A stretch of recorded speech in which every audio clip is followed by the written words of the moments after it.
नमस्ते। श्री कृष्ण अर्पण मस्तु। भगवद गीता में श्री कृष्ण द्वारा अर्जुन को दिए गए उपदेश को एक अलग नजरिए से देखने की कोशिश करते हैं। इस पॉडकास्ट में हम अर्जुन के द्वारा श्री कृष्ण से पूछे गए 17 प्रश्न, जो कि अलग अलग जगह पर अलग अलग अध्यायों में आया है। अर्जुन धर्म क्षेत्र कुरुक्षेत्र में खड़े हैं, जहां इतिहास का सबसे बड़ा युद्ध लड़ा जाना है। दो विशाल सेनाएं एक दूसरे के सम्मुख खड़ी हैं। ये केवल एक युद्ध नहीं, धर्म और अधर्म का, कर्तव्य और मोह का, सत्य और असत्य का महासंग्राम लड़ना है।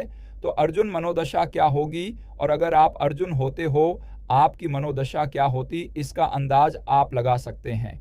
इस महासंग्राम के केंद्र में है पांडवों के सबसे पराक्रमी योद्धा अर्जुन। रणभूमि में पहुंचकर अर्जुन ने अपने सारथी स्वयं भगवान कृष्ण से एक विनम्र निवेदन किया। हे अच्युत, कृपया मेरा रथ दोनों सेनाओं के ठीक बीच में ले चलें। मैं उन सभी को देखना चाहता हूं जो यहाँ युद्ध के लिए आए हैं। मैं जानना चाहता हूं कि मुझे इस महायुद्ध में किनके विरुद्ध खड़ा होना है। भगवान कृष्ण रथ को सेनाओं के मध्य खड़ा किया, जहां से उसे अपने सामने अपने दादा भीष्म, अपने गुरु द्रोणाचार्य, अपने मामा, भाई, पुत्र, पौत्र, मित्र और समस्त कुल के लोग सभी दिखाई दे रहे हैं। अर्जुन के लिए एक पल के लिए समय थम सा गया, और फिर अर्जुन का हृदय करुणा, मोह और विषाद से भर उठा। उनके मन में एक गहरा प्रश्न उठा। हे कृष्ण, इन अपने ही लोगों को मारकर मैं भला कैसे विजय पाऊंगा? ऐसे राज्य या सुख की मुझे क्या चाहा है? अर्जुन का शरीर कांपने लगा। उनके मुख से शब्द नहीं निकल पा रहे थे, और उनके हाथ से उनका शक्तिशाली गांडीव धनुष भी छूटने लगा। वह कहते हैं, हे कृष्ण, मुझे न तो विजय की इच्छा है, न ही राज्य की, और न ही किसी सुख की। यदि मुझे अपने ही प्रियजनों को मारना पड़े तो ये विजय भी हार के समान है। अर्जुन को यह युद्ध एक भीषण पाप लग रहा था। उन्हें लगा कि अपनों को मारने से कुल का नाश होगा, कुल की प्राचीन परंपराएं समाप्त हो जाएंगी और समाज में नैतिक अराजकता फैल जाएगी, जिससे अनगिनत दोष उत्पन्न होंगे। वह कहते हैं कि दुर्योधन और उसके साथी तो लालच के अंधेरे में डूबे हैं, उन्हें ये बुराइयां नहीं दिख रहीं, लेकिन वे स्वयं एक धर्मपरायण योद्धा होने के नाते इस पाप को कैसे कर सकते हैं? अपने गुरुजनों दादा भीष्म और द्रोणाचार्य को मारना उनके लिए अकल्पनीय था। वे उन्हें पूजनीय मानते थे, न कि शत्रु। अर्जुन कहते हैं, इससे तो बेहतर है कि मैं युद्ध न करके भिक्षावृत्ति करूं, क्योंकि अपने गुरुओं के रक्त से सन्ने राज्य को भोगना घोर पाप होगा। अंततः मोह और कायरता से अभिभूत होकर अर्जुन ने अपने कर्तव्य से मुंह मोड़ लिया। वह कृष्ण से कहते हैं, मेरा मन पूरी तरह से भ्रमित है, मैं नहीं जानता कि मेरा धर्म क्या है, और अपना धनुष त्याग कर रथ में बैठ गए।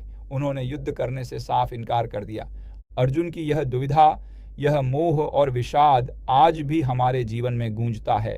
क्या हम भी जब किसी अप्रत्याशित घटना या संकट के घड़ी में अक्सर ऐसे ही शोकाकुल तथा अकर्मण्य नहीं हो जाते? क्या हमारे अंग शिथिल नहीं पड़ीडीएच जाते, जहां हमें अपने व्यक्तिगत लगाव और सही कर्तव्य के बीच चुनाव करना होता है? क्या हम भी अर्जुन की तरह अपने वास्तविक कर्तव्य से विमुख होकर मोह या भय से ग्रस्त नहीं हो जाते? अर्जुन का यह प्रश्न और उनका यह विषाद ही उस गहन आध्यात्मिक संवाद की नींव रखता है, जिसे हम भगवद गीता के नाम से जानते हैं। भगवद गीता में अर्जुन के मोह और कर्तव्य मूर्खता और भगवान कृष्ण द्वारा उनका सटीक जवाब हमें यह सिखाता है कि जीवन के हर क्षेत्र एक कुरुक्षेत्र हैं, जहां अपने मन की दुविधाओं का सामना करना पड़ता है, और सच्चे ज्ञान के बिना हम अपने मार्ग से भटक जाते हैं। और इस सच्चे ज्ञान को प्राप्त करने के लिए हम अर्जुन के 17 प्रश्नों और श्री कृष्ण द्वारा दिए गए उत्तरों से समझने की कोशिश करेंगे। हम कृष्ण द्वारा सुझाए गए 4 मुख्य योग मार्गों को प्रकाशित करेंगे और समझने की कोशिश करेंगे कि क्या हम इन योग मार्गों का अनुकरण करके हमें अपने कर्तव्य, ज्ञान, प्रेम और आंतरिक शांति के पथ पर अग्रसर होने में मदद मिल सकती है। ये योग मार्ग हैं। ज्ञान योग, यह आत्म साक्षात्कार का मार्ग है, जहां हम शरीर और आत्मा के भेद को समझते हैं और ज्ञान के प्रकाश से अज्ञानता को दूर करते हैं। कर्म योग, यह हमें निष्काम भाव से अपने कर्तव्यों का पालन करना सिखाता है, बिना किसी फल की आसक्ति के। भक्ति योग, यह अनन्य प्रेम और परमेश्वर के प्रति पूर्ण समर्पण का मार्ग है, जो हमें परम शांति और मोक्ष की ओर ले जाता है। ध्यान योग, आत्म संयम योग, यह मन को नियंत्रित करने, आंतरिक स्थिरता और एकाग्रता प्राप्त करने का विज्ञान है। वैसे तो भगवत गीता के बहुत से प्रख्यान और विवेचना है, लेकिन मैंने यहाँ सीधे अर्जुन के प्रश्न और श्री कृष्ण द्वारा उनके उत्तर से समझने और समझाने की एक कोशिश की है, क्योंकि मैंने अपने स्वयं के जीवन में यह अनुभव किया है कि अर्जुन के प्रश्न आज भी समुचित और उपयोगी हैं और किसी तथ्य को प्रश्न और उत्तर के माध्यम से समझने में आसानी भी होती है। यहाँ मैंने अर्जुन द्वारा पूछे गए 17 मुख्य प्रश्नों को शामिल किया है और उस पर एक सरल, सटीक, मार्मिक और हमारे दैनिक जीवन के लिए उपयोगी सीख को आपके सामने प्रस्तुत करने की कोशिश की है। अर्जुन का पहला प्रश्न दूसरे अध्याय के 7वें श्लोक से आया है। अर्जुन कह रहे हैं, हे कृष्ण, मेरा मन अपने कर्तव्य को लेकर पूरी तरह से भ्रमित है। मैं अब और कुछ नहीं सोच पा रहा हूँ। कृपया मुझे स्पष्ट रूप से बताएं कि मेरे लिए सबसे उत्तम क्या है। मैं आपका शिष्य हूँ, आपकी शरण में आया हूँ, मुझे उपदेश दीजिए। भगवान कृष्ण अर्जुन से कहते हैं, हे पार्थ, यह नपुंसकता या कायरता तुम्हें शोभा नहीं देती। ऐसे तुच्छ हृदय की कमजोरी को त्याग कर युद्ध के लिए तैयार हो जाओ। यहाँ कृष्ण सबसे पहले अर्जुन की दुर्बलता को चुनौती देते हैं, क्योंकि यह उनके क्षत्रिय धर्म के विपरीत थी। फिर भगवान कृष्ण उन्हें परम सत्य का ज्ञान देते हैं। वे समझाते हैं कि न तो मैं कभी नहीं था, न तुम, न ये सभी राजा, और न ही भविष्य में हम में से कोई नहीं होगा। यह शरीर तो नाशवान है, ठीक वैसे ही जैसे हम पुराने कपड़े त्याग कर नए वस्त्र धारण करते हैं। आत्मा अमर है, शाश्वत है, अविनाशी है। इसे न शस्त्र काट सकते हैं, न आग जला सकती है, न पानी भिगो सकता है और न हवा सुखा सकती है। जन्म और मृत्यु तो केवल शरीर के परिवर्तन हैं, आत्मा पर इनका कोई प्रभाव नहीं पड़ता। इसलिए जो बुद्धिमान हैं वे न तो जीवितों के लिए शोक करते हैं, न ही मृतकों के लिए। भगवान कृष्ण अर्जुन को उनके कर्तव्य की याद दिलाते हैं। वे कहते हैं, तुम्हारे लिए धर्म युद्ध करना ही श्रेयस्कर है। यदि तुम युद्ध में वीरगति को प्राप्त हुए तो तुम्हें स्वर्ग की प्राप्ति होगी, और यदि तुम विजयी हुए तो पृथ्वी के राज्य का सुख भोगोगे। कर्तव्य से विमुख होना न केवल पाप है, बल्कि समाज में अपयश का कारण भी बनता है। आज के समय में भी जब हम अपने जीवन में किसी बड़े निर्णय या चुनौती का सामना करते हैं, यह ज्ञान हमें सहारा देता है। चाहे वह करियर का चुनाव हो, कोई नैतिक दुविधा हो या व्यक्तिगत संबंध, यह सिद्धांत हमें बताता है कि हमें अपने कर्म को बिना किसी मोह या भय के करना चाहिए। हमें परिणाम की चिंता छोड़कर अपने कर्तव्य पर ध्यान केंद्रित करना चाहिए, क्योंकि हमारा सच्चा स्वरूप शरीर नहीं बल्कि अमर आत्मा है। भगवान कृष्ण के आत्मा की अमरता पर दिए गए प्रथम उपदेश को समझा। अब अर्जुन अपने अगले महत्वपूर्ण प्रश्न के साथ उपस्थित हैं। अर्जुन का दूसरा प्रश्न दूसरे अध्याय के 54वें श्लोक से है। अर्जुन पूछते हैं, हे कृष्ण, आप एक स्थिर बुद्धि वाले व्यक्ति को कैसा बताते हैं? उसकी पहचान क्या है? वह कैसे बोलता है, कैसे बैठता है और कैसे चलता है? अर्जुन का यह प्रश्न स्थिर प्रज्ञ, स्टेडी इन विजडम की अवधारणा को समझने की कुंजी है, जो भगवत गीता के दूसरे अध्याय का एक महत्वपूर्ण विषय तो है ही, साथ में जनमानस के लिए स्थित प्रज्ञ कैसे बने इसकी सीख भी है। भगवान कृष्ण अर्जुन के इस प्रश्न का उत्तर देते हुए बताते हैं कि स्थिर बुद्धि वाला व्यक्ति कैसा होता है। 5 गुणों में विभाजन कर बताते हैं। पहला, मन की कामनाओं का त्याग। कृष्ण कहते हैं कि वह व्यक्ति जो अपने मन की सभी कामनाओं को पूर्ण रूप से त्याग देता है और अपने आत्म स्वरूप में ही संतुष्ट रहता है, वही स्थिर बुद्धि कहलाता है। दूसरा, राग भय क्रोध से मुक्ति, जिसे दुखों से मन में कोई व्यथा नहीं होती और सुखों की जिसे कोई लालसा नहीं होती, जिसके अंदर राग, आसक्ति, भय और क्रोध समाप्त हो चुके हैं, ऐसा मुनि स्थिर बुद्धि कहलाता है। तीसरी, इंद्रियों पर नियंत्रण। जैसे कछुआ अपने अंगों को चारों ओर से समेट लेता है, उसी प्रकार वह अपनी इंद्रियों को सभी विषयों से हटा लेता है। कृष्ण इस बात पर बल देते हैं कि इंद्रियां इतनी प्रबल होती हैं कि वे ज्ञानी व्यक्ति के मन को भी विचलित कर सकती हैं। इसलिए उन पर नियंत्रण करके मन को परमात्मा में लगाना चाहिए। चौथा, शांत और अलिप्त। ऐसा व्यक्ति न तो किसी शुभ को प्राप्त करके हर्षित होता है और न ही किसी अशुभ से विचलित होता है। वह बाहरी सुखों में आसक्त नहीं होता, बल्कि अपने आत्म स्वरूप में ही आनंद प्राप्त करता है। पांचवी, परम शांति की प्राप्ति। जब व्यक्ति सभी इच्छाओं, अहंकार और आसक्ति से मुक्त हो जाता है, तब उसे परम शांति, मोक्ष या निर्वाण की प्राप्ति होती है। अब आज के परिप्रेक्ष्य में इसे समझते हैं, जहाँ चारों ओर भौतिकवादी इच्छाओं और बाहरी प्रभावों का बोलबाला है। स्थिर प्रज्ञा की ये विशेषताएं अत्यंत प्रासंगिक हैं। हमें सोशल मीडिया की चकाचौंध या भौतिक वस्तुओं की अंतहीन दौड़ से स्वयं को अलग करके आंतरिक शांति और संतुष्टि की ओर बढ़ना चाहिए। प्रशंसा या आलोचना, सफलता या विफलता, इन सभी में संभव रखना ही वास्तविक स्थिरता है। अपनी इंद्रियों पर नियंत्रण रखना, जैसे अनावश्यक जानकारी से बचना, संयमित जीवन शैली अपनाना, हमें मानसिक शांति प्रदान करता है और हमारे वास्तविक स्वरूप को जानने में सहायक होता है। यह हमें जीवन की हर चुनौती में अडिग रहने की शक्ति देता है। आइए अब अर्जुन के तीसरे प्रश्न और कृष्ण का प्रत्युत्तर समझते हैं। अर्जुन कृष्ण द्वारा युद्ध के लिए प्रेरित किए जाने का कारण जानना चाहते हैं। हे कृष्ण, यदि आप मानते हैं कि ज्ञान कर्म से श्रेष्ठ है, तो फिर आप मुझे युद्ध करने के लिए क्यों प्रेरित कर रहे हैं? अर्जुन का यह प्रश्न बहुत स्वाभाविक है, क्योंकि पिछली बातों से उन्हें लगा कि ज्ञान मार्ग ही श्रेष्ठ है।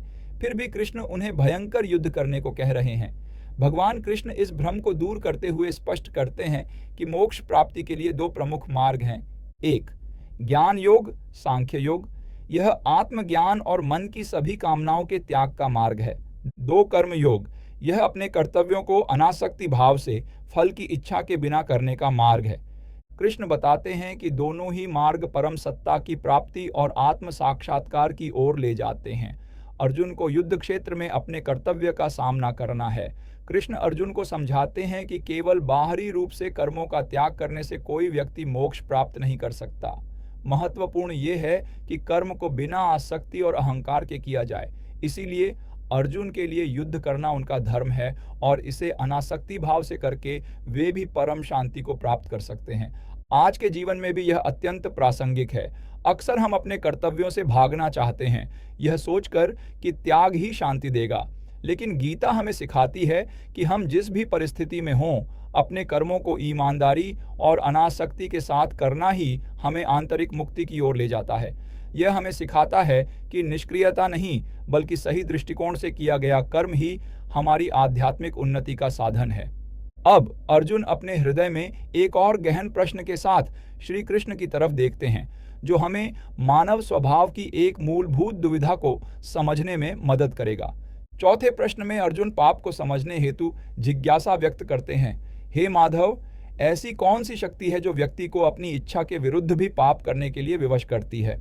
अर्जुन का यह प्रश्न मनुष्य की उस आंतरिक विवशता को दर्शाता है, जहां वह जानता है कि क्या सही है और क्या गलत, फिर भी अक्सर गलत मार्ग पर चला जाता है। श्री कृष्ण कहते हैं कि व्यक्ति को पाप करने के लिए विवश करने वाली मुख्य शक्ति काम, इच्छा या वासना और क्रोध है। ये रजोगुण से उत्पन्न होते हैं और व्यक्ति के ज्ञान को ढक देते हैं, उसे गलत कार्यों की ओर धकेलते हैं, भले ही वह उन्हें न करना चाहे। जब काम वासना पूर्ण नहीं होती तो वह क्रोध में बदल जाती है। इन शत्रुओं पर विजय पाने के लिए इंद्रियों, मन और बुद्धि पर नियंत्रण आवश्यक है और अंततः आत्मा का साक्षात्कार करना ही मुक्ति का मार्ग है।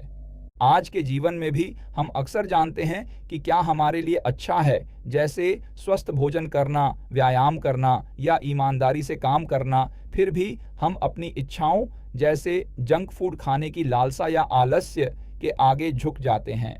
गीता का यह उपदेश हमें सिखाता है कि हमारी इच्छाएं ही हमें विवश कर सकती हैं। इन पर नियंत्रण करके हम अपने जीवन को अधिक संयमित और सार्थक बना सकते हैं और सही मार्ग पर अडिग रह सकते हैं। पिछले श्लोक में कृष्ण ने कह दिया था कि मैंने ही योग का ज्ञान सूर्य को दिया है, तो अर्जुन प्रश्न कर बैठते हैं, हे मधुसूदन, ये बात मेरे मन में उलझन पैदा कर रही है। आप तो अभी अभी इस पृथ्वी पर अवतरित हुए हैं, आपका जन्म तो नया है और सूर्य देव विवस्वान, वे तो सृष्टिकाल से ही हैं, बहुत प्राचीन। फिर मैं यह कैसे समझूं कि आपने ही उन्हें योग का यह ज्ञान प्रदान किया था, जबकि आपका जन्म तो अभी का है? भगवान कृष्ण इसका जवाब देते हुए कहते हैं, हे परंतप, तुम्हारा यह प्रश्न अत्यंत स्वाभाविक है। सत्य तो यह है, हे अर्जुन, कि तुम्हारे और मेरे, हम दोनों के ही अनगिनत जन्म हो चुके हैं। तुम अपने पूर्व जन्मों को नहीं जानते, क्योंकि तुम्हारी चेतना वर्तमान शरीर तक सीमित है, परंतु मैं अपने सभी जन्मों को, उनके हर क्षण को स्पष्ट रूप से जानता हूँ। यह मेरी दिव्य शक्ति का प्रमाण है। मैं अजन्मा हूँ, हे पार्थ, मेरा कोई आदि नहीं है, कोई अंत नहीं है। मैं अविनाशी हूँ, जिसे कोई नष्ट नहीं कर सकता। मैं ही समस्त प्राणियों का ईश्वर हूँ, जब भी मैं इस धरती पर प्रकट होता हूँ, वह किसी कर्म के बंधन के कारण नहीं, बल्कि अपनी इच्छा से, अपनी दिव्य शक्ति के द्वारा होता है। मेरे जन्म और मेरे कार्य, ये दोनों ही दिव्य और अलौकिक हैं। यह कोई साधारण भौतिक जन्म नहीं है, बल्कि एक रहस्यमय आध्यात्मिक सत्य है। सोचो, हे अर्जुन, क्या कोई साधारण मनुष्य हजारों वर्ष पहले जन्मे सूर्यदेव को ज्ञान दे सकता है? नहीं, यह तभी संभव है जब मैं काल की सीमाओं से ऊपर हूँ। मेरा प्रकट होना, मेरा जन्म लेना, यह सब केवल धर्म की स्थापना और अधर्म के विनाश के लिए है। यह लीला है मेरी, जिससे मैं जगत को सही मार्ग दिखा सकूं। जैसे कि मैं इसे समझता हूँ, भगवान कृष्ण का यह उत्तर केवल अर्जुन के लिए नहीं था, ये हम सभी के लिए भी एक गहरा संदेश है।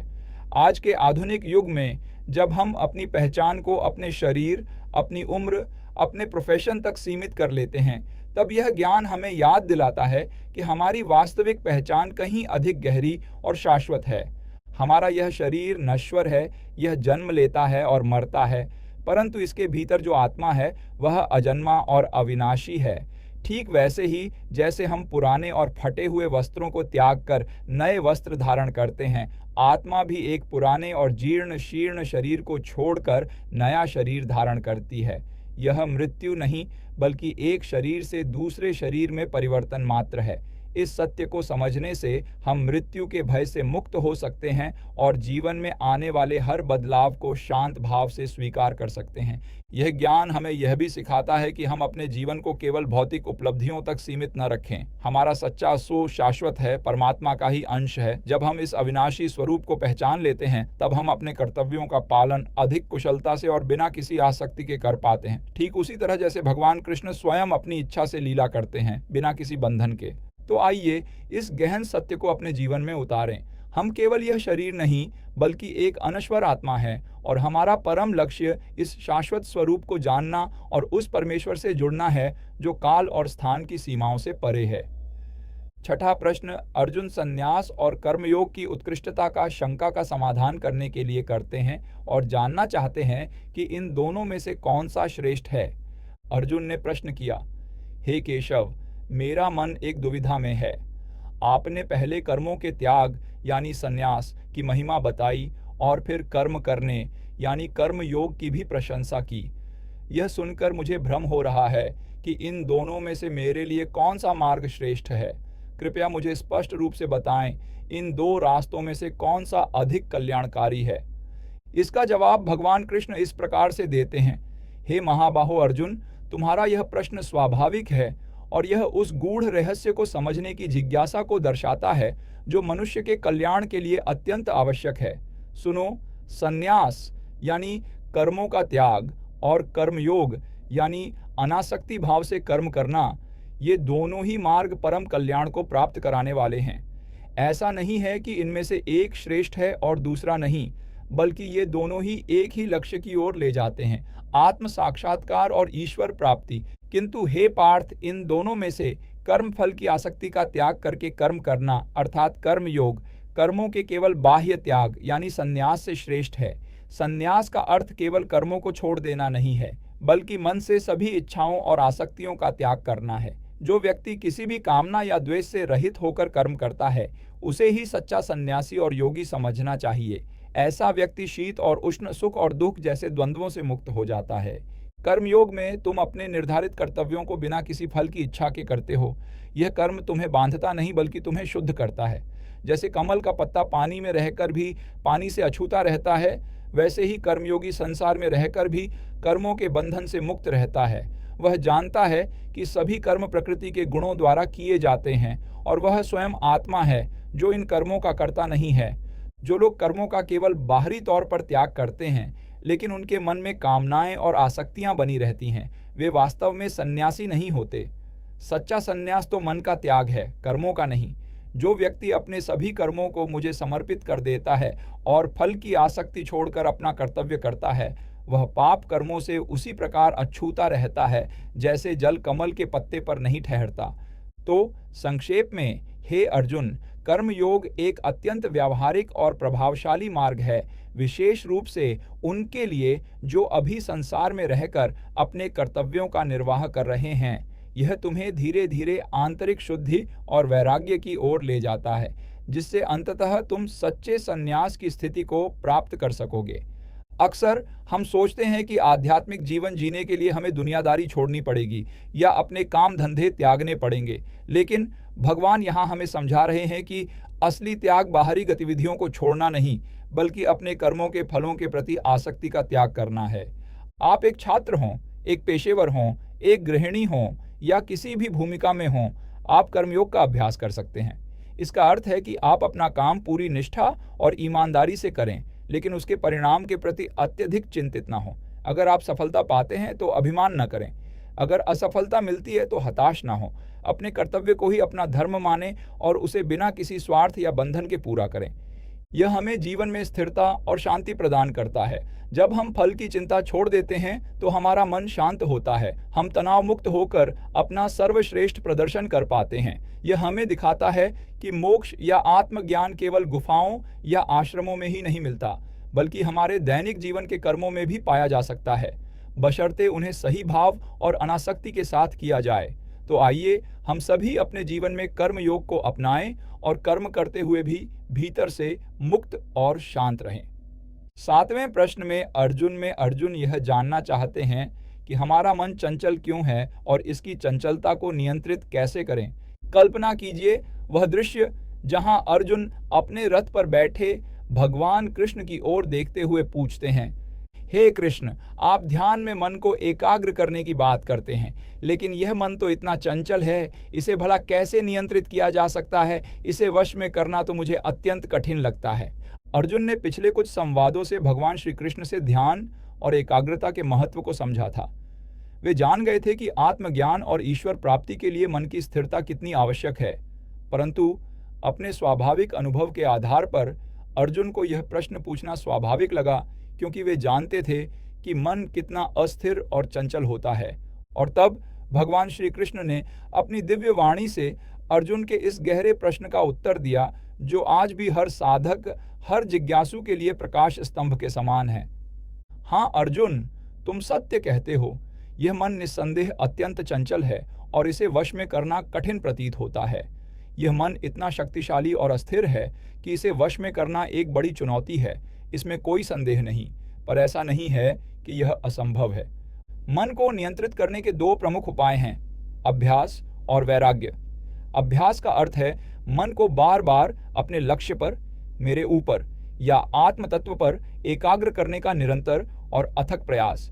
ठीक वैसे ही जैसे तुम किसी जंगली घोड़े को साधते हो, बार बार कोशिश करते हो, गिरने पर फिर उठते हो। यह निरंतरता, यह प्रयत्न ही अभ्यास है। यह सिर्फ एक दिन का कार्य नहीं, बल्कि जीवन भर का समर्पण है। और दूसरा है वैराग्य। वैराग्य का अर्थ यह नहीं कि तुम संसार को छोड़ दो, बल्कि यह है कि तुम संसार की वस्तुओं और परिणामों के प्रति अपनी आसक्ति को छोड़ दो। जब तुम संसार के सुख दुख, लाभ हानि, मान अपमान से स्वयं को अनासक्त करते हो, तो मन की चंचलता अपने आप कम होने लगती है। यह समझो कि तुम संसार में एक यात्री हो, सब कुछ तुम्हारा नहीं बल्कि ईश्वर का है और तुम बस एक माध्यम हो। जब यह भाव दृढ़ हो जाता है तो मन बाहरी विषयों में भटकना बंद कर देता है। यह साधक संजीवनी मार्ग है जो साधक को सरलता और शीघ्रता से मुक्ति की ओर ले जाता है। इसमें साधक को किसी जटिल विधि या आंतरिक शक्ति पर निर्भर नहीं रहना पड़ता। यह केवल एक विचार, एक दृढ़ विश्वास की बात है कि मैं यह शरीर नहीं हूँ, यह शरीर मेरा नहीं है, मैं ईश्वर का हूँ और ईश्वर मेरे हैं। जब तुम अपनी पहचान इस नश्वर शरीर और मन से हटाकर उस शाश्वत आत्म तत्व से जोड़ते हो, तो मन स्वतः ही शांत और स्थिर होने लगता है। यह मन की शक्ति को बाहरी प्रपंचों से हटाकर आंतरिक शांति की ओर मोड़ देता है। ईश्वर प्राप्ति की तीव्र इच्छा और संसार के मोह से अलगाव ही मन को नियंत्रण में लाने का सबसे शक्तिशाली साधन है। जब तुम्हारा अंतिम लक्ष्य केवल ईश्वर होते हैं तो मन की भटकन स्वतः ही समाप्त हो जाती है। मुझ पर पूर्ण विश्वास और समर्पण, यह भी मन को शांत करने का एक मार्ग है। जब तुम अपनी इच्छाओं और कर्मों को मुझे समर्पित कर देते हो तो मन का बोझ हल्का हो जाता है और वह स्थिर हो जाता है। आज के इस तीव्र गति वाले युग में हमारा मन पहले से कहीं अधिक चंचल है। स्मार्टफोन, सोशल मीडिया और निरंतर सूचनाओं की बौछार हमारे मन को कभी शांत नहीं रहने देती। हमारी इच्छाएं अनंत हैं और उन्हें पूरा करने की दौड़ हमें निरंतर तनाव और अशांति में रखती है। ऐसे में भगवान श्री कृष्ण के ये शाश्वत वचन और भी प्रासंगिक हो जाते हैं। हमें भी अपनी दिनचर्या में अभ्यास के लिए समय निकालना होगा, चाहे वह सुबह कुछ पल ध्यान में बिताना हो या फिर दिन भर अपने कार्यों को सचेत होकर करना। यह निरंतरता ही हमें मानसिक शांति की ओर ले जाएगी। साथ ही वैराग्य का भाव भी अत्यंत महत्वपूर्ण है।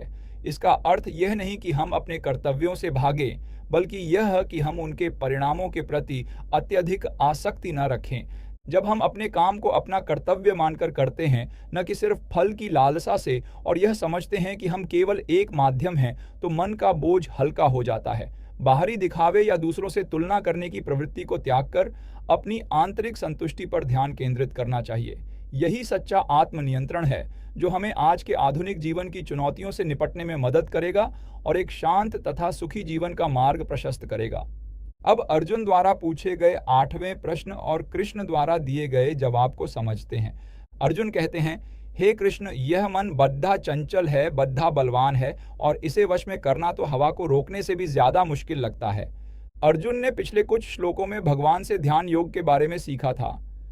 उन्होंने यह भी समझा कि समता, आत्मसंयम और मन को एकाग्र करना कितना महत्वपूर्ण है। पर जैसे ही उन्होंने इसे व्यवहार में लाने की सोची, उन्हें मन की चंचलता और शक्ति का एहसास हुआ। इसलिए उनका यह प्रश्न स्वाभाविक था कि ऐसे बलवान और चंचल मन को कैसे वश में किया जा सकता है जो हवा की तरह बेकाबू है। भगवान कृष्ण उनकी चिंता को समझते हुए उत्तर देते हैं। वे कहते हैं, अर्जुन, निसंदेह मन को वश में करना अत्यंत कठिन है। तुम सही कहते हो, यह बद्धा, चंचल और दुर्दम्य है, परंतु इसका निग्रह असंभव नहीं। इसे अभ्यास और वैराग्य से वश में किया जा सकता है। यहाँ अभ्यास का अर्थ है मन को बार बार लक्ष्य पर टिकाने का निरंतर प्रयास करना, चाहे वह कितनी भी बार भटके। जैसे एक नट अपनी रस्सी पर बार बार अभ्यास करके नियंत्रण पाता है। और वैराग्य का अर्थ है विषयों से, संसार की वस्तुओं से आसक्ति को छोड़ना। जब हमारी इच्छाएं और कामनाएं कम होती हैं तो मन अपने आप शांत होने लगता है। ठीक वैसे ही जैसे एक नदी को बांधने के लिए उसके बहाव को समझना और फिर धीरे धीरे नियंत्रित करना होता है, हमारा मन भी एक बहती नदी की तरह है जिसे सही दिशा में मोड़ा जा सकता है। आज के समय में भी हम सभी इस चंचल मन से जूझते हैं। मोबाइल, इंटरनेट, सोशल मीडिया, अनगिनत सूचनाएं, ये सब हमारे मन को और भी विचलित करते हैं। ऐसे में भगवान कृष्ण का यह उपदेश कि मन को अभ्यास यानी निरंतर प्रयास और वैराग्य यानी अनावश्यक आसक्तियों से मुक्ति से वश में किया जा सकता है, अत्यंत प्रासंगिक है। जब हम अपने लक्ष्य पर ध्यान केंद्रित करने का बार बार अभ्यास करते हैं और अनावश्यक चीज़ों से दूरी बनाते हैं, तो हम आज के डिजिटल युग में भी अपने मन को शांत और नियंत्रित कर सकते हैं और जीवन में स्थिरता प्राप्त कर सकते हैं। यह हमें आंतरिक शांति और बाहरी सफलता दोनों की ओर ले जाता है।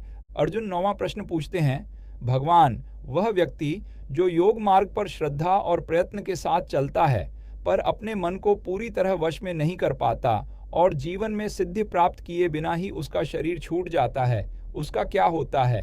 क्या वह फिर से भटक जाता है जैसे बादल का टुकड़ा हवा में बिखर जाता है? पिछले प्रश्न में अर्जुन ने मन की चंचलता और उसे नियंत्रित करने की कठिनाई पर प्रकाश डाला था।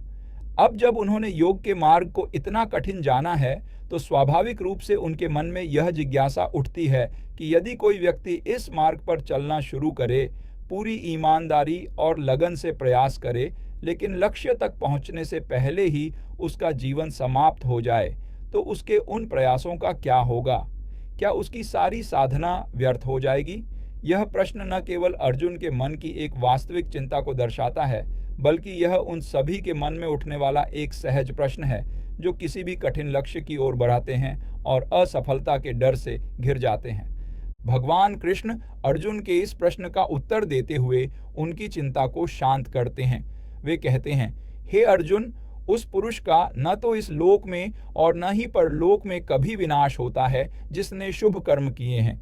जो कोई भी मेरे मार्ग पर चलता है उसका कभी भी बुरा अंत नहीं होता है।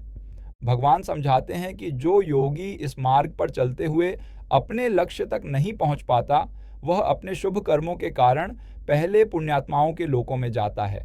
वहां वह लंबे समय तक निवास करता है। उन लोगों के सुखों का अनुभव करता है जो शुभ कर्मों से प्राप्त होते हैं। कल्पना कीजिए, जैसे कोई किसान बीज बोता है। यदि वह तुरंत फल न दे तो भी वह बीज व्यर्थ नहीं जाता। अनुकूल परिस्थितियां मिलते ही वह अंकुरित होता है और अंततः वृक्ष बनता है। इसी प्रकार आध्यात्मिक प्रयास का बीज कभी नष्ट नहीं होता। फिर भगवान कहते हैं कि ऐसे व्यक्ति को मृत्यु के बाद या तो शुद्ध आचरण वाले समृद्ध परिवार में जन्म मिलता है या फिर उन बुद्धिमान योगियों के कुल में जन्म लेता है जहां जन्म से ही आध्यात्मिक वातावरण और संस्कार मिलते हैं। यह जन्म दुर्लभ होता है और बहुत भाग्य से ही प्राप्त होता है। यह ऐसा है जैसे एक विद्यार्थी ने पिछले साल पढ़ाई की हो लेकिन परीक्षा पूरी न कर पाया हो। उसे अगले साल उसी कक्षा में नए सिरे से शुरू नहीं करना पड़ता, बल्कि वह वहीं से आगे बढ़ता है जहां उसने छोड़ा था और पिछली सीख उसके साथ रहती है। भगवान आगे बताते हैं कि ऐसे जन्म में वह व्यक्ति अपने पूर्व जन्मों में प्राप्त आध्यात्मिक बुद्धि और ज्ञान को सहज ही फिर से प्राप्त कर लेता है। वह अपनी यात्रा को वहीं से आगे बढ़ाता है और पहले से भी अधिक उत्साह और लगन के साथ सिद्ध के लिए प्रयत्न करता है। उसका आंतरिक झुकाव स्वतः ही आध्यात्मिकता की ओर होता है, क्योंकि उसकी आत्मा ने पिछली साधना के अनुभवों को संजो रखा होता है। वह उन आसक्तियों से धीरे धीरे मुक्त होता जाता है जो उसे पहले बांधे हुए थीं। इस प्रकार भगवान कृष्ण यह स्पष्ट करते हैं कि आध्यात्मिक मार्ग पर किया गया कोई भी सच्चा प्रयास कभी व्यर्थ नहीं जाता। प्रत्येक छोटा कदम, हर ईमानदारी से किया गया अभ्यास हमें हमारे अंतिम लक्ष्य मोक्ष और परम शांति के करीब ही ले जाता है। यह एक निरंतर प्रगति का क्रम है जो जीवन मृत्यु के चक्र से परे है। आज के जीवन में भी हम सभी किसी न किसी लक्ष्य की ओर अग्रसर होते हैं, चाहे वह करियर हो, कोई नई कला सीखना हो या अपनी सेहत सुधारना हो।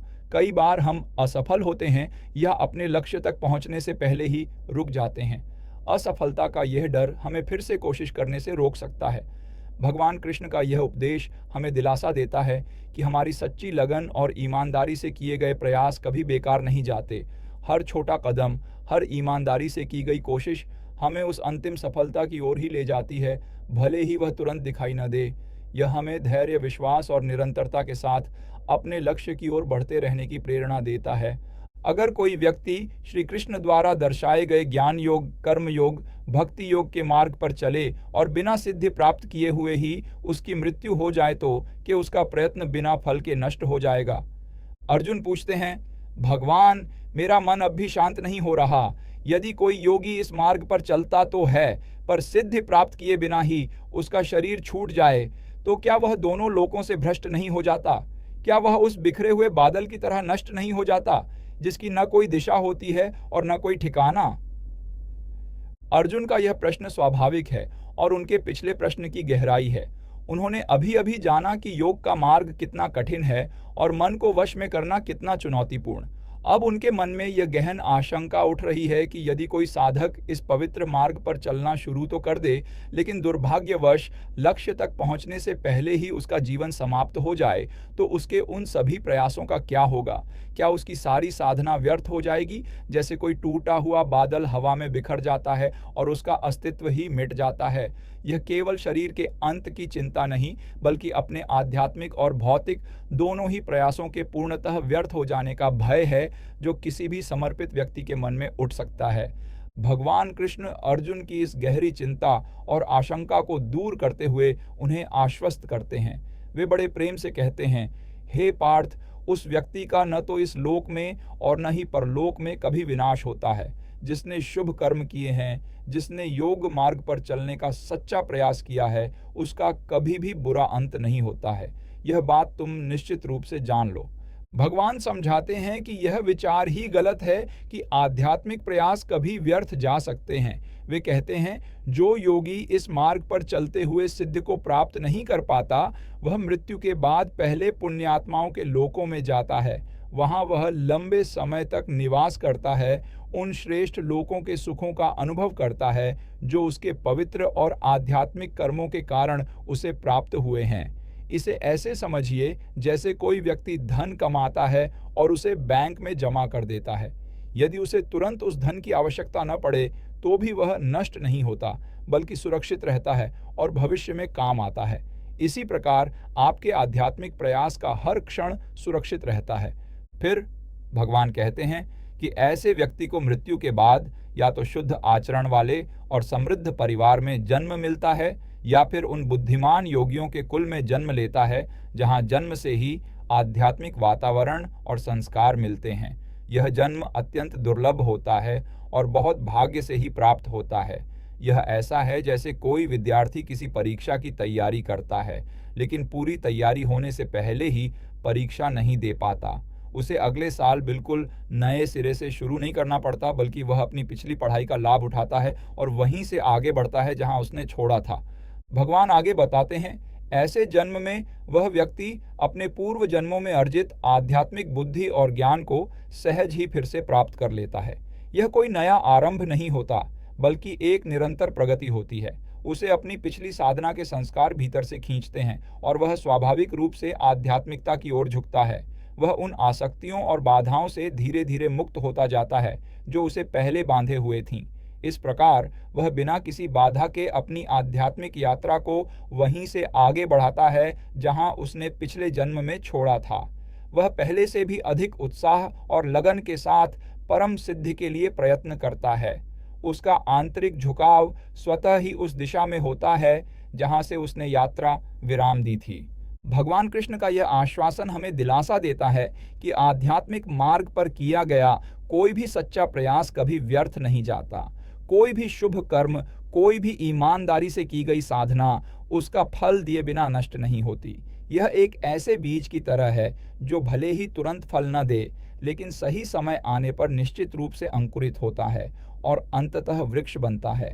आज के जीवन में भी हम अक्सर किसी लक्ष्य को पाने के लिए प्रयास करते हैं, चाहे वह कोई नया कौशल सीखना हो, कोई प्रोजेक्ट पूरा करना हो या अपने व्यक्तित्व में सुधार लाना हो।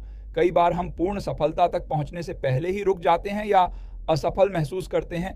भगवान कृष्ण का यह उपदेश हमें सिखाता है कि हमारे सच्चे प्रयास कभी बेकार नहीं जाते। हर छोटा कदम, हर ईमानदारी से की गई कोशिश हमें उस अंतिम सफलता की ओर ही ले जाती है, भले ही वह तुरंत दिखाई न दे। यह हमें धैर्य, विश्वास और निरंतरता के साथ अपने लक्ष्य की ओर बढ़ते रहने की प्रेरणा देता है। हमें टूटे बादल की तरह बिखरने के डर से मुक्त होकर एक ऐसे बीज की तरह बनने का विश्वास रखना चाहिए जो अंततः फलता फूलता है। अब कड़ी डीढ़ी को आगे बढ़ाते हुए हम अर्जुन के 8वें प्रश्न पर प्रकाश डालते हैं। पिछले प्रश्न में हमने देखा कि भगवान कृष्ण ने योग भ्रष्ट साधक के विषय में अर्जुन के संशय को पूरी तरह से दूर किया। अर्जुन को यह जानकर शांति मिली कि आध्यात्मिक मार्ग पर किया गया कोई भी प्रयास व्यर्थ नहीं जाता, बल्कि उसके शुभ संस्कार अगले जन्म में भी उसके साथ रहते हैं। इस ज्ञान ने अर्जुन को और भी गहरे सत्य की खोज के लिए प्रेरित किया। अब जब अर्जुन का मन इस आध्यात्मिक प्रगति के विषय में आश्वस्त हो गया है, तो उसकी बुद्धि और गहरे ज्ञान की ओर उन्मुख हो रही है। वह उन परम सत्ताओं और अवधारणाओं के विषय में जानना चाहता है जो इस संपूर्ण अस्तित्व का आधार है। पिछले अध्यायों में भगवान ने अनेक बार इन शब्दों का प्रयोग किया था, जैसे ब्राह्मण, अध्यात्म और कर्म। अर्जुन को इन शब्दों के विस्तृत और स्पष्ट अर्थ की आवश्यकता महसूस हुई ताकि वह अपने आध्यात्मिक पथ पर और अधिक दृढ़ता से आगे बढ़ सके। यही कारण है कि अर्जुन अब भगवान कृष्ण से पूछते हैं, हे जनार्दन, अब मेरे मन में कुछ और गहरे प्रश्न उठ रहे हैं। आप ही मुझे बताइए कि वह ब्राह्मण क्या है, अध्यात्म क्या है, कर्म क्या है और यह अधिभूत यानी भौतिक अभिव्यक्ति क्या है। कृपया मुझे इन सब का अर्थ विस्तार से समझाइए। अर्जुन का यह प्रश्न मनुष्य की शाश्वत जिज्ञासा को दर्शाता है, स्वयं को, इस सृष्टि को और अपने कर्मों के गहरे अर्थ को समझने की इच्छा।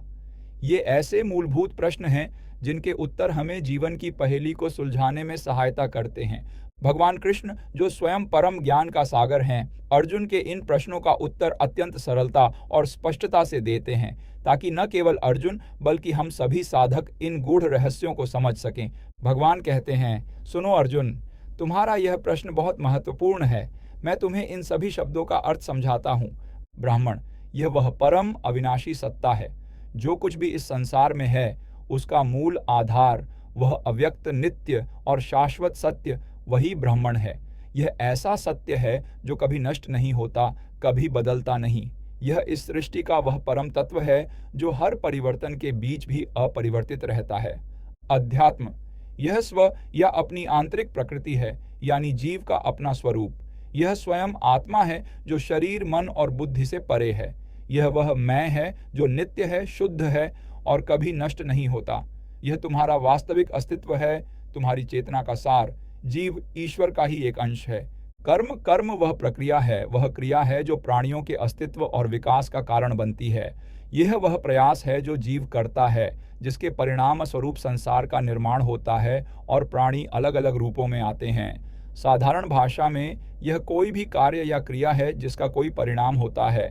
अधिभूत, यह भौतिक सृष्टि है, वह सब कुछ जो उत्पन्न होता है और फिर नष्ट हो जाता है। यह शरीर सहित सभी भौतिक वस्तुएं हैं जो परिवर्तनीय और नश्वर हैं। जो कुछ भी तुम अपनी इंद्रियों से अनुभव करते हो, ये पर्वत, नदियाँ, पेड़ पौधे और स्वयं तुम्हारा शरीर, ये सब अधिभूत के अंतर्गत आते हैं।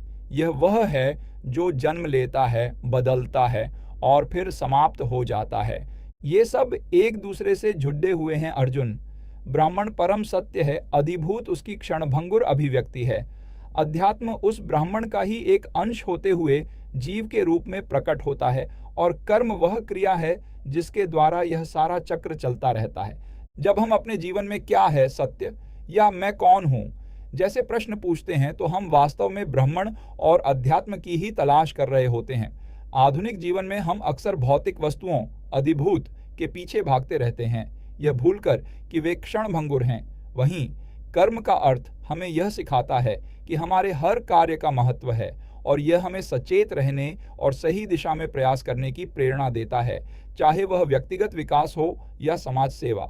यह ज्ञान हमें जीवन के हर पहलू को अधिक गहराई से समझने और उसे अधिक शांति और हमारी यह यात्रा, जिसमें हम अर्जुन के 17 प्रश्नों के माध्यम से भगवद गीता के रहस्यों को समझने की कोशिश कर रहे हैं, जारी है। श्रीमद् भगवद गीता के उन गूढ़ रहस्यों को सुलझाने की जो आज भी हमारे जीवन को दिशा दे सकते हैं। हम अर्जुन और भगवान कृष्ण के संवाद के माध्यम से आगे बढ़ रहे हैं और अब हम पहुंच गए हैं अर्जुन के 13वें प्रश्न पर। अर्जुन का 13वां प्रश्न इस प्रकार है, हे गोविंद, मुझे एक बात पूछनी है। आप तो परम सत्य हैं, आपका कोई रूप नहीं, कोई आकार नहीं, फिर भी भक्त आपको अलग अलग रूपों में पूजते हैं। कुछ लोग आपके साकार मनोहर रूप का ध्यान करते हैं और कुछ ऐसे भी हैं जो आपके निराकार अविनाशी स्वरूप की उपासना करते हैं। तो कृपा करके मुझे यह बताइए, इन दोनों प्रकार के भक्तों में से श्रेष्ठ कौन है? कौन आपको अधिक प्रिय है? श्री कृष्ण कहते हैं, हे कौन्तेय, तुम्हारा प्रश्न अत्यंत महत्वपूर्ण है। ध्यान से सुनो। वे भक्त जो अपना मन मुझ में एकाग्र करते हैं, जो मेरी सेवा में लगे रहते हैं, जो मुझ पर अटूट श्रद्धा रखते हैं, उन्हें मैं अत्यंत श्रेष्ठ मानता हूँ। वे ही मुझे सर्वाधिक प्रिय हैं। उनका मन मुझ में इस प्रकार रम जाता है कि वे हर पल मुझ में ही स्थित रहते हैं। उनकी भक्ति इतनी गहरी और अविचल होती है कि वे सहजता से मुझे प्राप्त कर लेते हैं। परंतु जो भक्त इंद्रियों को वश में करके सभी जगह समान भाव रखते हुए सभी प्राणियों के कल्याण में रत होकर मेरे निराकार अविनाशी अव्यक्त अचिंत्य और अटल स्वरूप की उपासना करते हैं, वे भी मुझे ही प्राप्त होते हैं। यह मार्ग भी सत्य है और परम गति तक ले जाता है। समझो अर्जुन, यह दोनों ही मुझ तक पहुंचने के वैध मार्ग हैं, लेकिन दोनों की प्रकृति में एक महत्वपूर्ण अंतर है। जो निराकार स्वरूप की उपासना करते हैं उनके लिए यह मार्ग थोड़ा कठिन और श्रम साध्य हो सकता है। ऐसा इसीलिए क्योंकि देहधारी जीवों के लिए निराकार, जो हमारी इंद्रियों और मन की पकड़ से बाहर है, उसमें मन को स्थिर करना बहुत मुश्किल होता है। हमारा मन स्वभाव से चंचल है, वह लगातार भौतिक वस्तुओं और सांसारिक सुखों की ओर आकर्षित होता रहता है। इस तीव्र आसक्ति और सांसारिक कामनाओं के कारण मन को उस परम निराकार अविनाशी परमात्मा पर एकाग्र कर पाना एक बहुत बड़ी चुनौती बन जाता है। उसे वहां टिकाना, स्थायी रूप से स्थित करना लगभग असंभव सा लगता है, क्योंकि जब तक मन में भौतिक पदार्थों के प्रति गहरा प्रेम रहेगा, तब तक वह मेरे शाश्वत स्वरूप को पूर्णतः समझ नहीं पाएगा।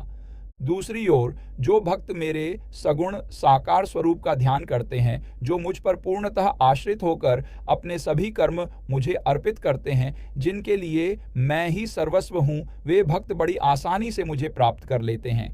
मैं स्वयं ऐसे भक्तों को इस मृत्यु संसार सागर से शीघ्र ही पार कर देता हूँ। साकार भक्ति में मन को एक स्पष्ट आलंबन मिल जाता है। मेरा रूप, मेरा नाम, मेरी लीलाएं, मेरी महिमा, यह मन को भटकने से रोकता है और उसे एक निश्चित दिशा देता है, जिससे एकाग्रता और समर्पण का भाव सहजता से विकसित होता है।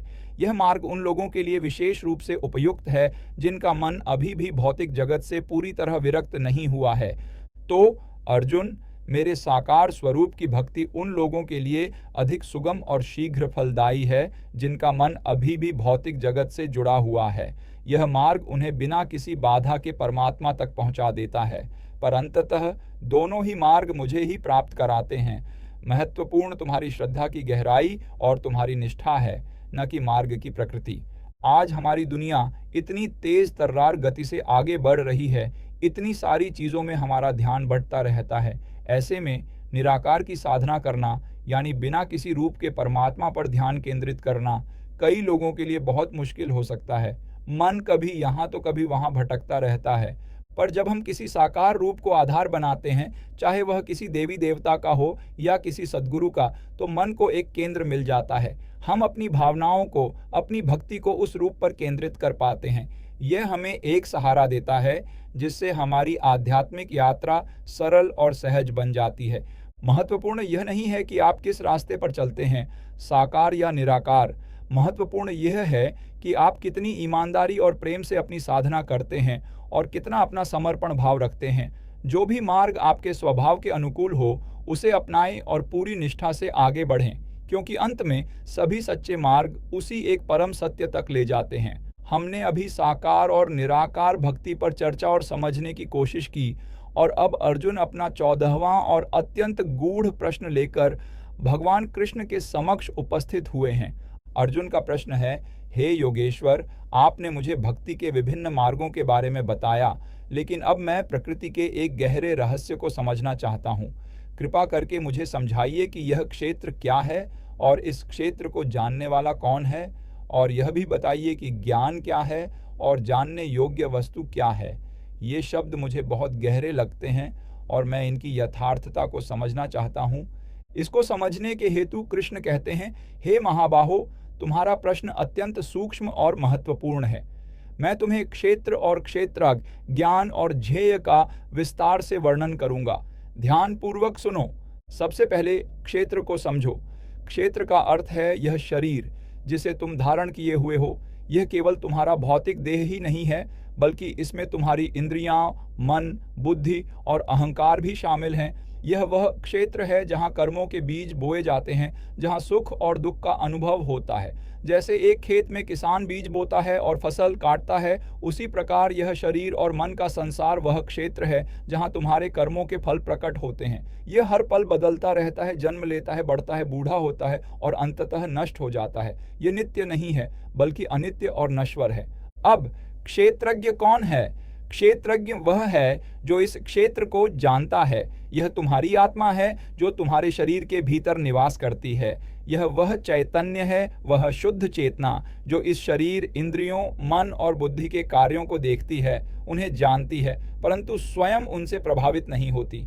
जैसे खेत का मालिक खेत को जानता है, उसकी उपज को देखता है, लेकिन स्वयं खेत नहीं होता, वैसे ही आत्मा इस शरीर की क्रियाओं की साक्षी है, पर स्वयं अविनाशी और अपरिवर्तनीय है। यह कभी नष्ट नहीं होती क्योंकि यह नित्य है।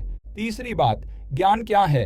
अर्जुन, वास्तविक ज्ञान वह है जिससे तुम क्षेत्र और क्षेत्रज्ञ के बीच के अंतर को स्पष्ट रूप से समझ सको।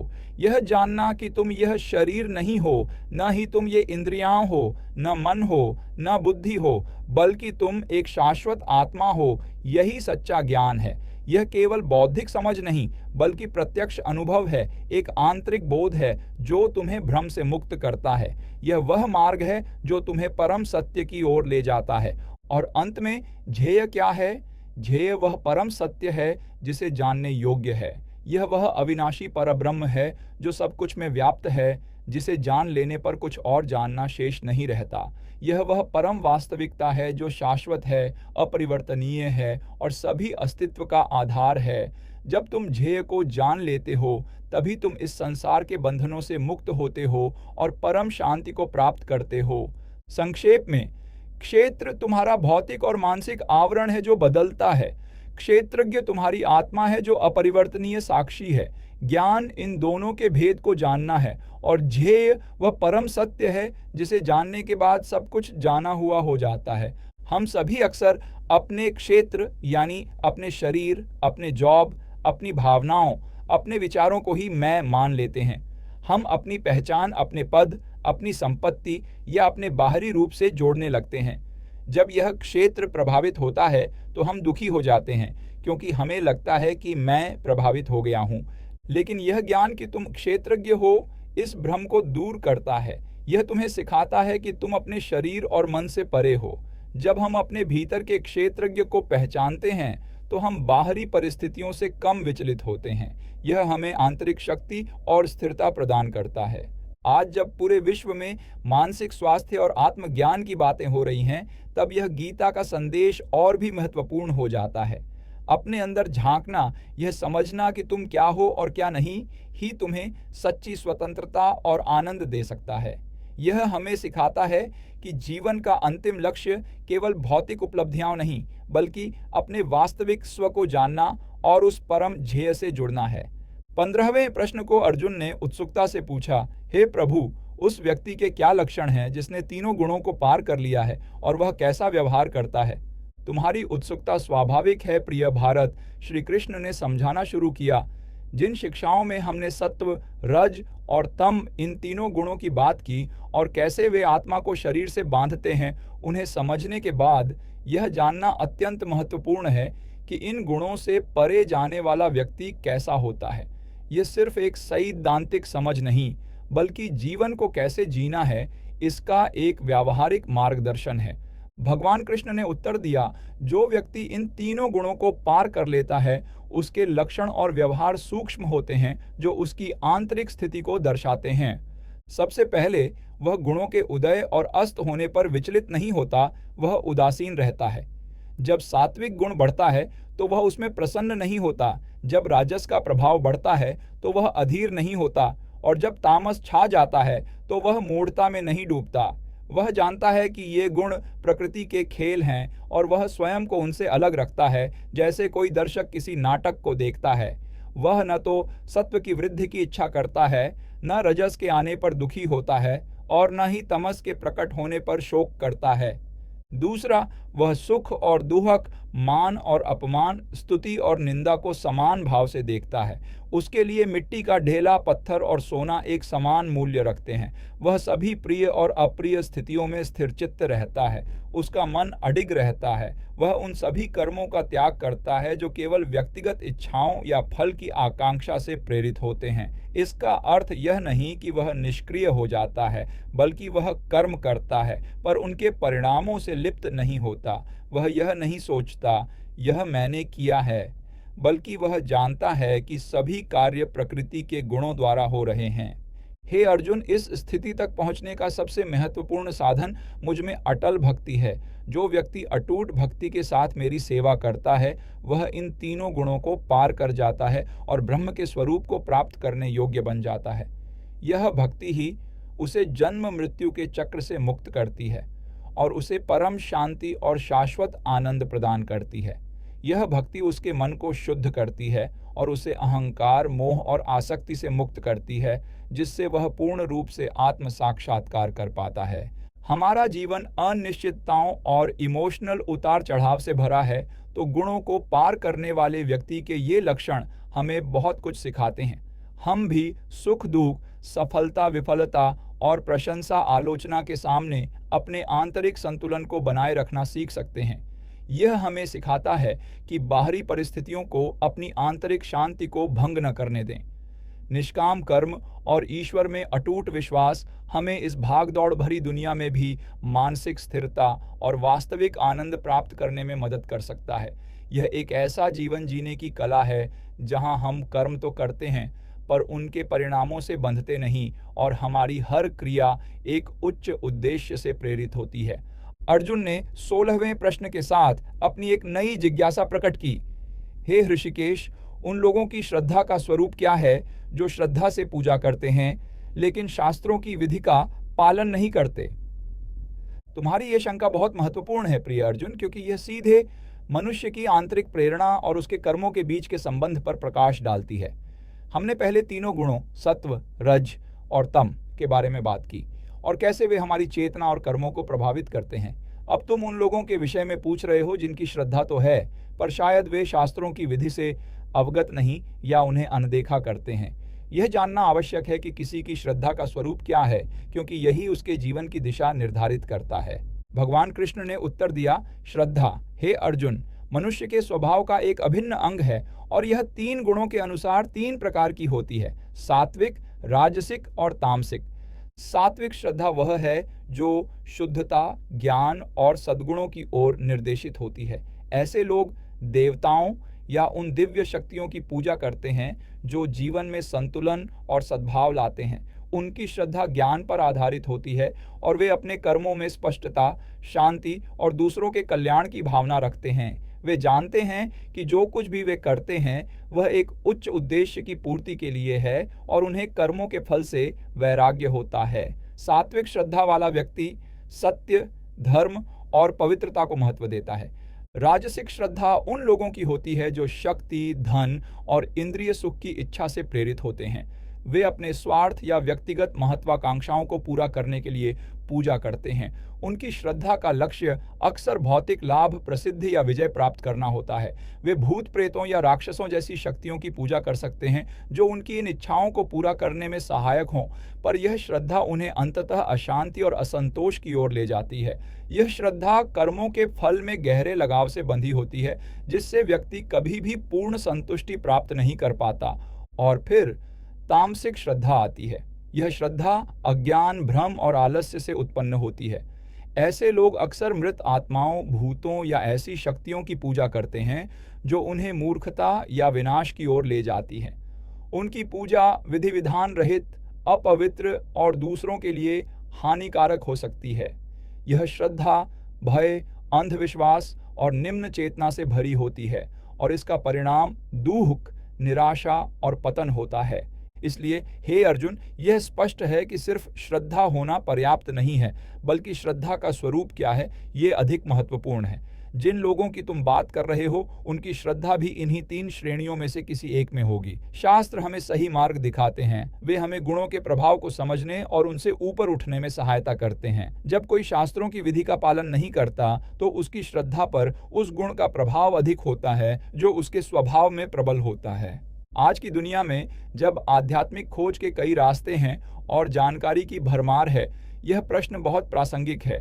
बहुत से लोग अपनी श्रद्धा के अनुसार चलते हैं, लेकिन क्या उनकी श्रद्धा उन्हें सही दिशा में ले जा रही है? क्या वह उन्हें शांति, स्पष्टता और आंतरिक विकास की ओर ले जा रही है? सात्विक, या वह उन्हें और अधिक भागदौड़, तनाव और बाहरी उपलब्धियों की चाह में फंसा रही है? राजसिक, या फिर वह उन्हें अज्ञानता, नकारात्मकता और भ्रम की ओर धकेल रही है? तामसिक, हमें अपनी श्रद्धा के मूल को परखना चाहिए और यह देखना चाहिए कि क्या वह हमें वास्तव में परमार्थ की ओर ले जा रही है या केवल हमारी व्यक्तिगत इच्छाओं और इंद्रियों को संतुष्ट कर रही है। सच्ची श्रद्धा हमें आध्यात्मिक उन्नति की ओर ले जाती है, चाहे हम किसी भी मार्ग का अनुसरण करें, बशर्ते वह मार्ग आंतरिक शुद्धता और उच्च उद्देश्य से प्रेरित हो। अर्जुन ने अपने अंतर्द्वंद्व को समाप्त करने की आशा से अपना अंतिम 17वां प्रश्न किया। हे जनार्दन, मैं संन्यास और त्याग के मूल स्वरूप को और उनके बीच के अंतर को समझना चाहता हूँ।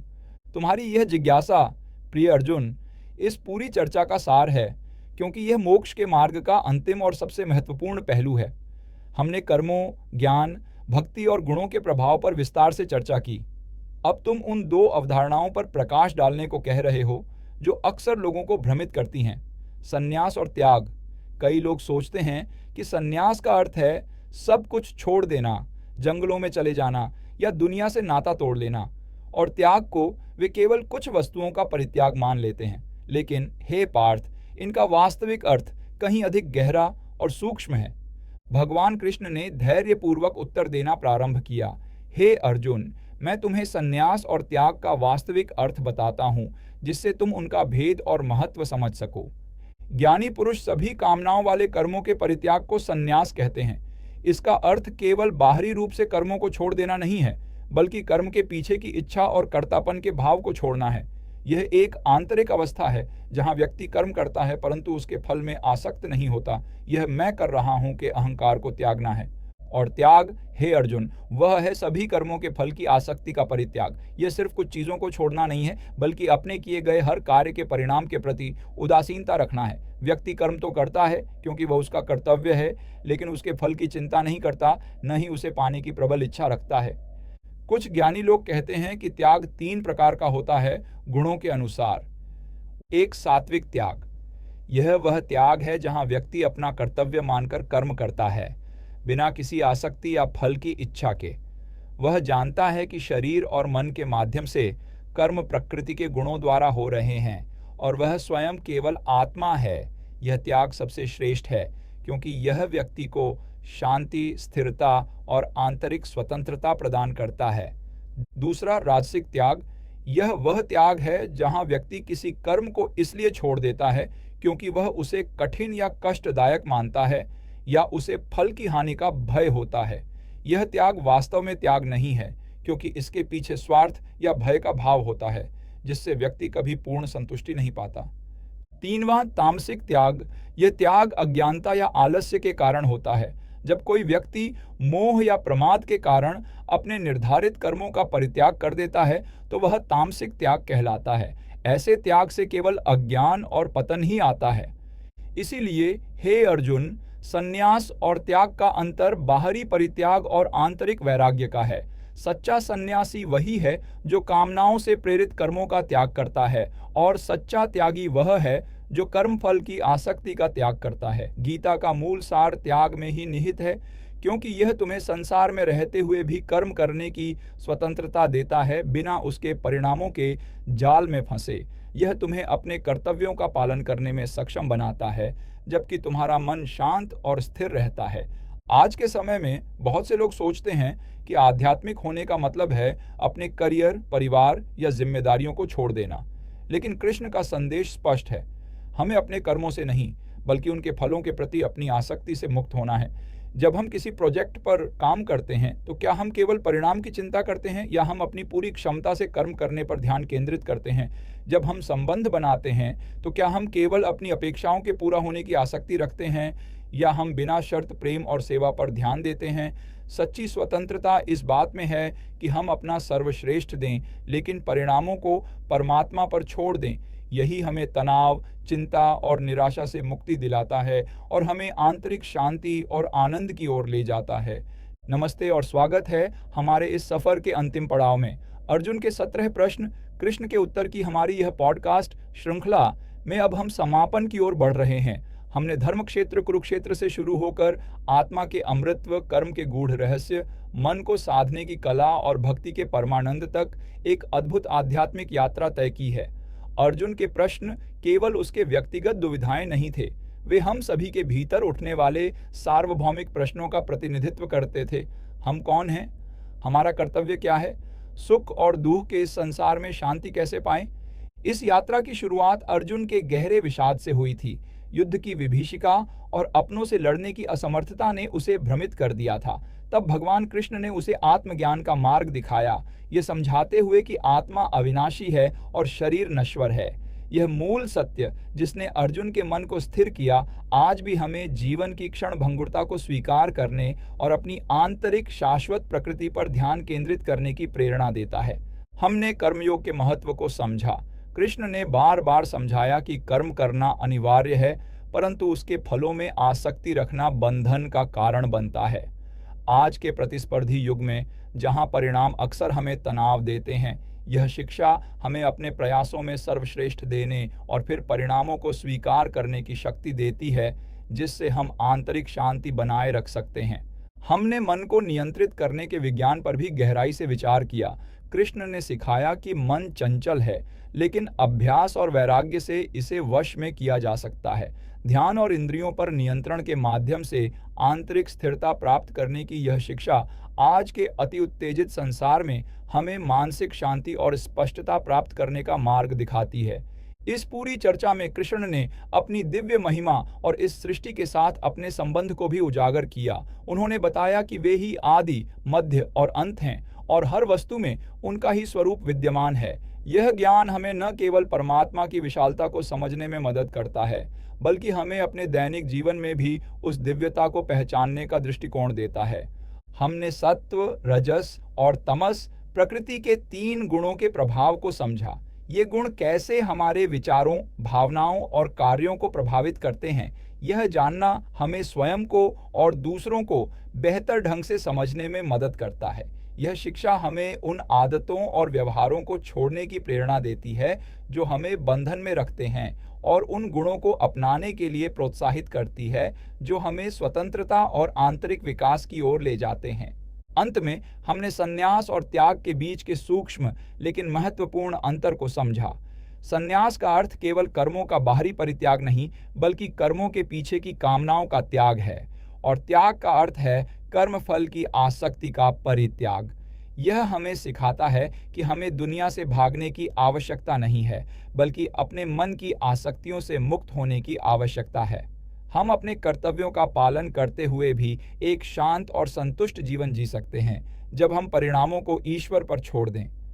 अर्जुन के प्रश्नों और कृष्ण के उत्तरों की यह यात्रा वास्तव में हमारे अपने जीवन के संघर्षों और जिज्ञासाओं का प्रतिबिंब है। यह शाश्वत ज्ञान हमें धैर्य, विवेक और आंतरिक शक्ति प्रदान करता है। यह हमें सिखाता है कि सच्ची सफलता बाहरी उपलब्धियों में नहीं, बल्कि आंतरिक शांति और आत्म साक्षात्कार में है। यह हमें अपने प्रत्येक कार्य को एक पवित्र यज्ञ बनाने का अवसर देता है, जहां हमारा उद्देश्य केवल स्वार्थ नहीं, बल्कि समग्र कल्याण होता है। तो आइए इस आध्यात्मिक यात्रा को अपने भीतर आत्मसात करें और भगवद गीता के इस अनुपम ज्ञान को अपने जीवन का हिस्सा बनाएं। यह हमें न केवल एक बेहतर व्यक्ति बनाएगा, बल्कि हमें जीवन के हर मोड़ पर सही दिशा भी दिखाएगा। आशा है कि आपको अच्छा लगा। आगे और भी ऐसे भारतीय सांस्कृतिक और सनातन धर्म से जुड़े व्याख्यानों से जुड़े रहने के लिए इस चैनल को लिखें और सब्सक्राइब जरूर कर लें। साथ ही इस वीडियो को अपने परिवार, मित्र, सेज संबंधियों संग जरूर शेयर करें ताकि उन्हें भी लाभ हो। नमस्कार। श्री कृष्ण अर्पणमस्तु।